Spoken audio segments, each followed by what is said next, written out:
ఈ కర్జలు ప్రెస్ చేసేది మాత్రం మా తాతమ్మది. అంటే మా అమ్మమ్మ వాళ్ళ అమ్మదన్నమాట. అప్పటినుంచి ఉంది ఇది. ఆల్మోస్ట్ ఒక 50 ఇయర్స్ ఉంటాయంట ఈ కర్జల పలకకి. అప్పట్లో మా తాతమ్మ వాళ్ళ ఊర్లో ఎవరో బొంబాయిలో సెటిల్ అయ్యారంట. వాళ్ళకి అక్కడ చింతపలక పండ్లు అంటే కస్టర్డ్ ఆపిల్స్ దొరికేవి కాదట.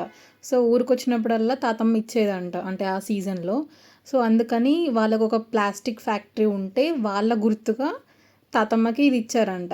సో అప్పుడు మా అమ్మమ్మ ఉంటే మా అమ్మమ్మకి ఇచ్చారంట మా తాతమ్మ. సో అట్లా అది జనరేషన్స్ వైస్‌గా వస్తుంది. కానీ నిజంగా అసలు ఎంత స్ట్రాంగ్‌గా ఉందంటే అది ఇట్లా ప్రెస్ చేయంగానే అచ్చు పడిపోతుందనమాట. అంత బావుంది. అండ్ నెక్స్ట్ వచ్చేసి కర్జలు అల్లడము. ఈ అల్లకం మాకు గూడా వచ్చు గానీ అమ్మమ్మ అంత పర్ఫెక్ట్‌గా రాదు. అమ్మమ్మ ఎంతైనా ఎక్స్‌పర్ట్, ప్రో ఇంకేమైనా ఉంటే అవన్ననమాట.